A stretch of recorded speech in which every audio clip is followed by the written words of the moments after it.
Hello student, welcome back to our channel. आज की class में हम स्टार्ट करने वाले हैं अपने क्लास 12 के नेक्स्ट कॉन्सेप्ट को, जो कि है रिफ्लेक्सिव रिलेशन। चलिए सबसे पहले हम इसकी डेफिनेशन देख लेते हैं जो हमारी एनसीईआरटी में दे रखी है।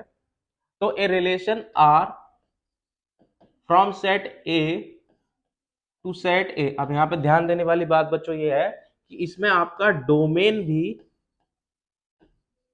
सेट ए होता है और आपका कोडोमेन भी सेट ए होता है।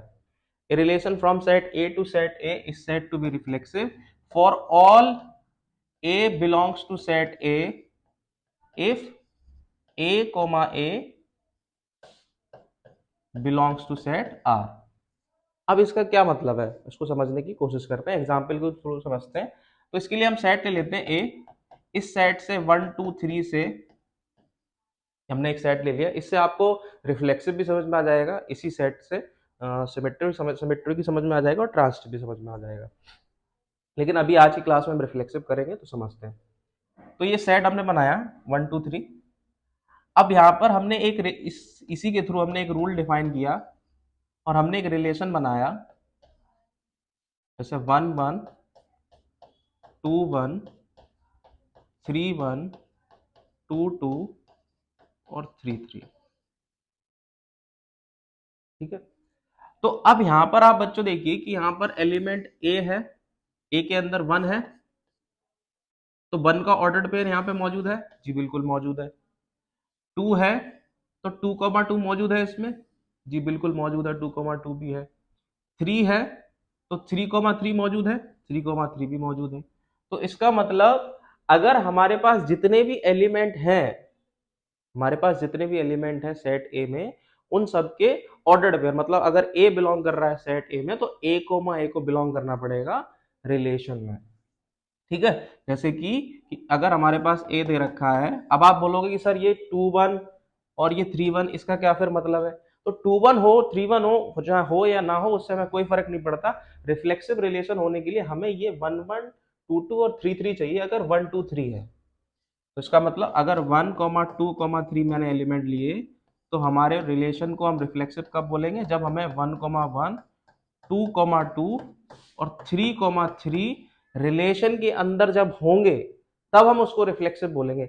इसके अलावा कुछ हो तो ठीक है, इसके अलावा कुछ ना भी हो तब भी ठीक है। लेकिन हमें 1 है 2 है 3 है, तो 1 1 चाहिए, 2 2 चाहिए, 3 चाहिए। ठीक है। एक्स्ट्रा से हमें कोई फर्क नहीं पड़ता। अच्छा चलिए एक और एग्जांपल लेते हैं इसी सेट से। जैसे 1 2 3 था और हमने बच्चों रिलेशन डिफाइन कर दिया 1 1 2 2 एंड 3 2 4 2। ठीक है। अब देखिए, अब यहाँ पे 1 है तो 1 का ऑर्डर्ड पेयर है बच्चों, 1 1 है। ठीक है। 2 है, 2 का ऑर्डर्ड पेयर है, 2 2 है।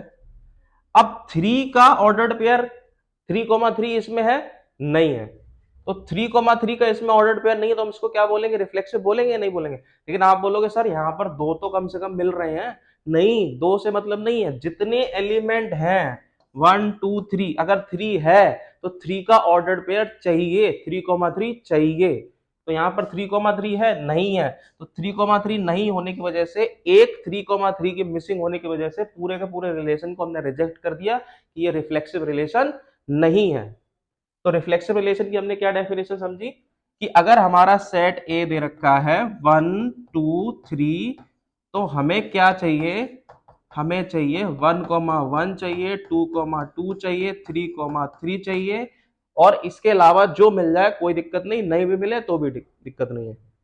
ठीक है, समझ में आया? तो इस तरह के सेट को हम बोलते हैं, इस तरह के रिलेशन को हम बोलते हैं रिफ्लेक्सिव रिलेशन। अब आपको ये डेफिनेशन समझ में आ रही होगी। A relation from set A to set A is said to be reflexive for all element which belongs to set A, their ordered pair A must belongs to R।